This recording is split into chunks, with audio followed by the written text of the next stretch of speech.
Hello, everyone, and welcome back to Pokemon Black. We continue the plot this time and run into a certain green-haired speed talker. There's something funny about, we're continuing with the plot, and it's one of the shortest parts in the playthrough so far. Yes. Well, I mean, the storytelling style of old top-down RPGs was always kind of quick-fire. It's part of why, when Final Fantasy VII got remade, it turned into a trilogy of extremely long-form storytelling. Because if you were to just straight translate the original game's story into a big-ass photorealistic adventure game, it would seem like everything is happening too fast. I mean, even then, I feel like Final Fantasy remake, they took it a little bit too far in the other direction, because... I think that's a preference thing, to be honest. It could very well be. The kind of storytelling that Final Fantasy VII Remake has going on is exactly the kind of storytelling I like from the Trails series, so I am a tiny bit biased in that direction. Yeah, it does... The thing is that there's no context for Trails before that. It's just its own series, versus when you're making a remake of an existing game, you will never escape the context of that original game. Technically, the Trails series is a spin-off of the spin-off. It's kind of like Persona in that way. It's part of the Legend of Heroes series, which was its own thing beforehand. And that, I think, was a spin-off of Xanadu, although I might be crossing my wires there. Are you gonna ignore all of the musical stuff, Ryan? Yes. Okay. I mean, it's a fun little minigame. You can make your Wheelord dance with a top hat, so that's cute, but there's not a lot of depth to it, I find. And Bianca's dad has come to make her feel bad about going on an adventure. I mean, do you like it more than the what the fuck did Gen 4 have? Was it the contests or the... Yeah, Gen 3 and 4 had contests. Yeah. Gen 3 and 4's... Gen 3 and 4's contests felt more like memory games. Okay, you have to figure out which... there's more grinding involved with them. Because you had to collect materials to do the Pokeblocks or Poffins and ruin your touchscreen with the stupid Poffin spinning minigame in order for that.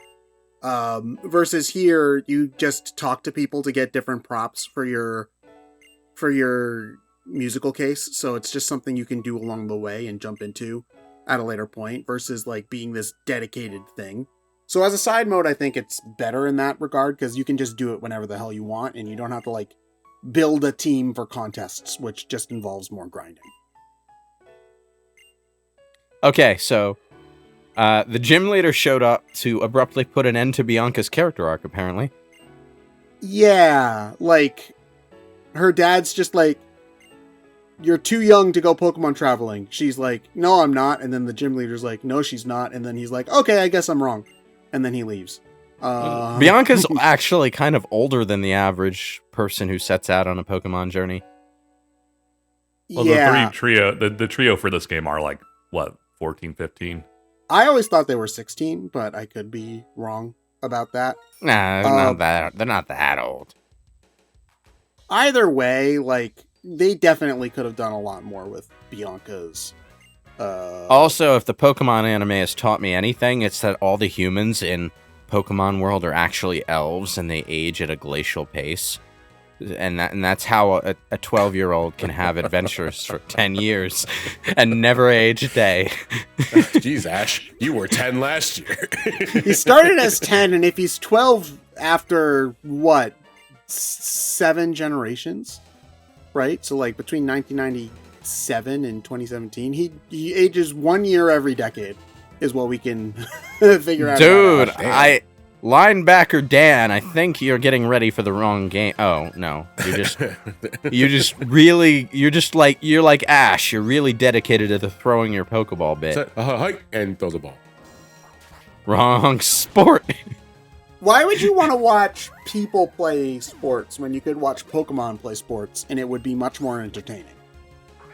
Ooh, Pikachu Strikers, sign me up. Is that not what the Doggy Bowl's for on Super Bowl Sunday? Yeah, but you can't tell me that trying to watch Hitmonlee and Hitmonchan play basketball would be incredibly entertaining. That would be hard with boxing glove hands. I know. You've got Hitmonchan who's trying to dribble the ball with boxing glove hands, and then Hitmonlee who's trying to kick the basketball out from underneath him. It'd be amazing. Can I say Timber's design kind of freaks me out? Is it the exposed veins? It's the exposed veins, exactly. And it doesn't get any better with the evolution. Huh. I don't mind the design. I just always hesitate to use any of the trade Pokemon whenever I'm playing a Pokemon game. Part of it is because like it's a pain in the ass to trade them in order to get the evolution. The other thing is that once you do evolve them, you can trade to evolve them at any time. So if you do have that capability, they instantly become incredibly overpowered. Like, I think you get Kadabra at level 16. So if you have another Game Boy with you and you trade back to get Alakazam at level 16, the game's basically over. It still learns moves, unlike like an Arcanine or whatever that will stop learning moves when you level it up. And it's just OP as shit. Same thing goes for like Gengar or Machamp. So, or correct me if I'm wrong. Like Japan doesn't have football. No, right? The U.S. is the only one that has American football. That has American football. Well, yeah, what we call football. They're aware of it, but they don't. Yeah, play well, it. they have to be aware of it. Put it in the game, but I just kind of find it strange is that like that room besides Pokemon battles is just explaining how football works. It's like I know how football works. since you did invite me to correct you if you're wrong, I'm gonna Google this. American I let's the opportunity. So they play countries. different sports depending on what day it is. Like on certain days of the week, there will be a baseball match in there, and in this stadium, it's basketball some days as well. Okay. Yeah. So, American football has a growing global presence with active leagues and fan bases in various countries, notably in Europe, Mexico, and Canada. While not as universally popular as soccer, American football is experiencing increased interest and participation, with leagues like the European League of Football, ELF, ELF, That's Elf. and the Liga de Fútbol Americano Profesional, LFA, in Mexico, gaining traction. So, it's in other countries, but not Japan. I feel like Japan would like American football, though, because like Japan loves RPGs, and football is basically a turn-based sports game. So, you know, There's got to be like football-based anime at some point. Like, There is a football manga. Oh, is there? Okay. Yeah.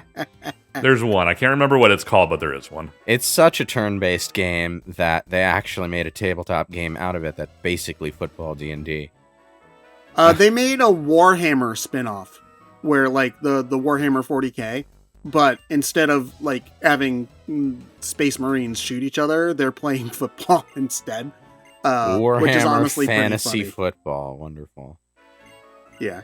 I think it's a spin-off. It might be a different game, but I just find that to be very, very funny. I never have any idea what you're doing in the menu, and it bothers me. What does he have? What does he have? Is there a Game Shark under there? I mean, Ryan is using legendary Pokemon and admits to hacking the DNS, so how do we know he didn't secretly put max IVs on all his Pokemon I think the to rare show candies are off? actually meth. The secret to his Mario Party winning streak exposed. Okay. All right, but he has won something like 10 or 15 in a row or something like that. And it's pissing me off because And the only time I won one is when the footage became corrupt. So conveniently, I might add. To be fair, that wasn't my computer that recorded that, so. Yeah, that was like, you have to remember, that was recorded with this so long ago, that was recorded with a Dazzle. That was a Dazzle, yeah. Do you Jesus remember Christ. Dazzle? Dazzle. It was on actual N64. Like that's all we had. You know what's wild? You can get shitty video capture devices for gaming that are way better than Dazzle now for like half the price Dazzle was. A quarter of the Dazzle price cost Dazzle me like was. $150 when it was new. Yeah, And, like, I got my first Dazzle from a Best Buy. Like, holy hell. I thought it was such a cool thing when I got my first, Hopog, that was the one, or however you pronounce it. Dude, it can do HD.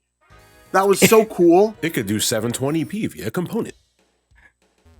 Jesus. Now I just have my Elgato and about 3 different budget recording devices. I poke fun at it, but component recording is still kind of the best way to record PS3 because component gets past the HTTP encryption without needing a splitter. Well, more specifically, it doesn't have HPC encryption because it wasn't possible to encrypt a component. So, yeah. I don't know why, but I read that. It's like, you wouldn't encrypt a component. It just wasn't possible. This scene is fun, but it seems like it was written with the female protagonist in mind.